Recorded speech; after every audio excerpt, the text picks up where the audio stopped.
Finance is the bloodline for your business. Hey everyone, good evening. Welcome to today's blog. At times it happens that you realize that this is the time you need to do some financial calculations and stuff like that. And you realize that you are missing on a very important aspect of not being kept the finance under control.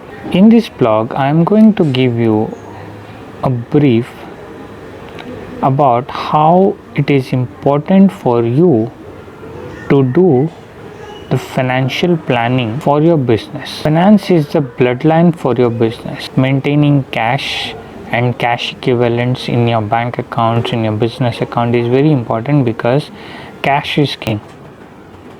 Business में आप तरह तरह की चीज़ें करते हो, लेकिन एक चीज़ जो होती है बहुत इंपॉर्टेंट होती है, वो होती है कैश. जो आपके पास पैसा होता है, अगर आपके पास बहुत सारा पैसा है आपके बिजनेस अकाउंट में, अगर ऐसे कोई सिचुएशन आती है जहाँ पे आप अपने बिजनेस को चला नहीं सकते, आप अपने बिजनेस को बंद करते हो कुछ दिनों के लिए, जैसे अभी हो रहा है देश भर में लॉकडाउन की वजह से, तो ये चीज़ें काफ़ी ज़्यादा इंपैक्ट करती हैं और काफ़ी हद तक इंपैक्ट करती हैं. बिकॉज कई सारे ऐसे बिजनेसेस हैं जो पिछले 1-1.5 महीने से या 2 महीने से बंद पड़े हुए हैं, जिन पे ना कोई काम हो रहा है, ना कोई जा रहा है, ना कोई आ रहा है, ना कुछ ऑपरेशन हो रहा है. तो ऐसे केसेस में क्या होता है, काफ़ी ज़्यादा हरकतें पड़ती, काफ़ी ज़्यादा चीज़ें होती है जिनसे आपके बिजनेस पे काफ़ी ज़्यादा असर पड़ता है. जैसे फॉर एग्जांपल, आपके बिजनेस में कोई भी पैसा नहीं आ रहा है, लेकिन आपके बिजनेस में जो दिन प्रतिदिन के जो खर्चे होते हैं वो चलते रहते हैं. आपको किसी को बिल्स पे करनी होती है, आपको किसी को चार्जेस देना होता है, आपको अपने एम्प्लॉइज़ को सैलरी देनी होती है, लेकिन आपके पास कैश जो है वो कम है. तो कैश ही एक ऐसा चीज़ है जो आपको आपकी बिजनेस में बचाएगा, जो आपको आपके बिजनेस में सहारा दे. आप कहीं से पैसे जुगाड़ लेते हैं, कहीं से पैसे बचा लेते हैं तो आपका हो जाता है. ऐसी स्थिति आ जाती है सरकार के सामने जब आपको कोई और तरीका नहीं मिलता, लेकिन आपको ये काम करना ही पड़ता है.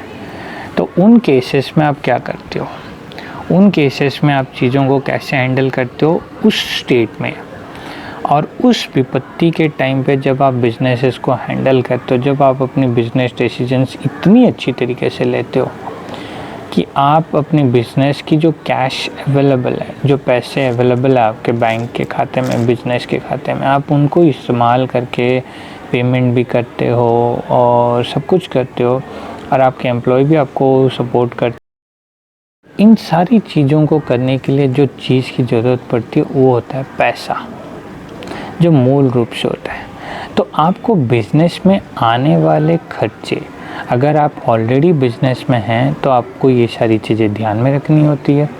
अगर आप बिज़नेस में नहीं हैं लेकिन आप तैयारी कर रहे हैं, आप बिज़नेस में उतरने की कोशिश करें, तो आपको ये चीज़ें याद रखनी पड़ेंगी. बिकॉज़ आप छोटे स्तर पे शुरू कर रहे हैं, और जब आप शुरू करके ऊपर आते हैं तो आपको ये चीज़ें ध्यान में रखनी होती है कि अगर आप कहीं पे भी चूके तो ये आपके ऊपर बहुत बड़ी विपत्ति हो सकती है. और आर्थिक विपत्ति ऐसी होती है जो कि आपको पूरा ही डुबा देगी. तो आपको उस आर्थिक स्थिति से बचने के लिए आपको जिस चीज़ की जरूरत होती है वो होती है प्लानिंग की. आपको करने क्या होता है, फॉर एग्जाम्पल आप एक छोटे स्तर के व्यापारी हैं जो आप कहीं से सामान खरीदते हैं और किसी को बेचते हैं. तो आपको अभी ये देखना है कि अगर आप सामान खरीदोगे तो अगला आपको 30 दिन से ज़्यादा का टाइम नहीं देता, तो आपको अगले को 30 दिन में पेमेंट करना है. तो ये सामान बेच के जो आपका पैसा आएगा, आपको उतना पैसा आना चाहिए कि आप उसको चुकाने के बाद, आपका सारा खर्चा निकलने के बाद, सारा कुछ निकलने के बाद आपको मुनाफा बचे. दूसरी चीज़, अगर आप कोई ऐसे व्यापारी हैं जो कि आपकी खुद की कंपनी है, आप कोई सर्विस या कोई प्रोडक्ट चला रहे हो, तो आपको ये चीज़ें ध्यान में रखनी होती है कि आपके पास 1 साल का पैसा है आपके बिजनेस का किराया देने के लिए, आपके एम्प्लॉयज़ को सैलरी देने के लिए, आपकी जो रोज़मर्रा की जो खर्चे होते हैं वो करने के लिए, आपके जितने भी बिल्स होते हैं, जितने भी पेमेंट्स करने होते हैं, जिन को भी आपको पेमेंट करनी होती है वो, और आपको पूरे साल में कितना मुनाफा हो सकता है. देखिए सिंपल सी बात है, अगर आप कोई सब्सक्रिप्शन मॉडल पे कोई चीज़ बेच रहे हैं, या आप कोई कोर्स बेच रहे हैं, या आप कोई प्रोडक्ट बेच रहे हैं, तो आपको ये होता है कि आप हर महीने दर महीना आप प्लानिंग करते हैं कि भैया ये महीने मुझे इतना सेल्स टारगेट अचीव करना है, अगले महीने मुझे इतने अंक के सेल्स अचीव करने, उसके अगले महीने मुझे इतने सेल्स के अंक हासिल करने. आपकी सेल्स डिसाइड करती है कि आपके पास कितने पैसे आएंगे. समझ गए आप. इन सारी चीज़ों को करने के लिए जो चीज़ की ज़रूरत पड़ती है वो होता है पैसा, जो मूल रूप से होता है. तो आपको बिज़नेस में आने वाले खर्चे, अगर आप ऑलरेडी बिज़नेस में हैं तो आपको ये सारी चीज़ें ध्यान में रखनी होती है. अगर आप बिज़नेस में नहीं हैं लेकिन आप तैयारी कर रहे हैं, आप बिज़नेस में उतरने की कोशिश करें, तो आपको ये चीज़ें याद रखनी पड़ेंगी, बिकॉज़ आप छोटे स्तर पे शुरू कर रहे हैं, और जब आप शुरू करके ऊपर आते हैं तो आपको ये चीज़ें ध्यान में रखनी होती है कि अगर आप कहीं पे भी चूके तो ये आपके ऊपर बहुत बड़ी विपत्ति हो सकती है, और आर्थिक विपत्ति ऐसी होती है जो कि आपको पूरा ही डुबा देगी। तो आपको उस आर्थिक स्थिति से बचने के लिए आपको जिस चीज़ की ज़रूरत होती है वो होती है प्लानिंग की।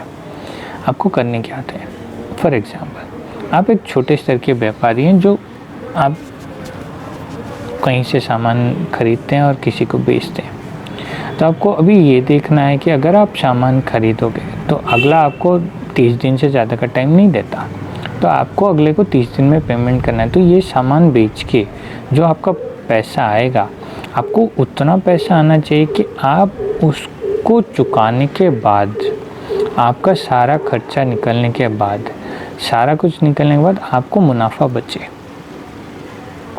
दूसरी चीज़, अगर आप कोई ऐसे व्यापारी हैं जो कि आपकी खुद की कंपनी है, आप कोई सर्विस या कोई प्रोडक्ट चला रहे हो, तो आपको ये चीज़ें ध्यान में रखनी होती है कि आपके पास 1 साल का पैसा है आपके बिज़नेस का किराया देने के लिए, आपके एम्प्लॉयज़ को सैलरी देने के लिए, आपकी जो रोज़मर्रा की जो खर्चे होते हैं वो करने के लिए, आपके जितने भी बिल्स होते हैं, जितने भी पेमेंट्स करने होते हैं, जिन को भी आपको पेमेंट करनी होती है वो, और आपको पूरे साल में कितना मुनाफा हो सकता है।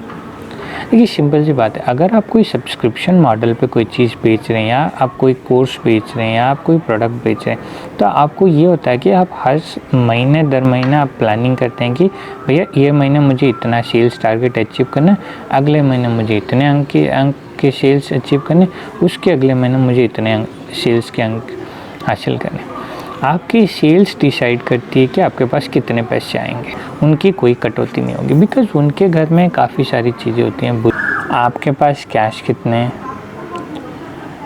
आपकी सर्विसेज को जब लोग खरीदते हैं तो आपको कितने पैसे मिलने वाले हैं, आप कौन कौन से प्रोजेक्ट्स में काम करें जिनसे आपको पैसे मिलने वाले हैं, अगर आपने कहीं पे इन्वेस्टमेंट किया है तो उससे रिटर्न जो आ रहा है वो मिलेगा आपको। You have to support your partners, your clients, your customers, your business associates.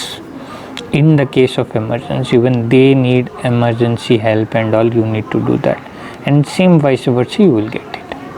Second thing, you need to make sufficient amount of cash. You need to make the planning on cutting down expenses when and wherever possible in order to retain that some amount of money. Say for example, if with that in mind, I thank you all for watching today's blog.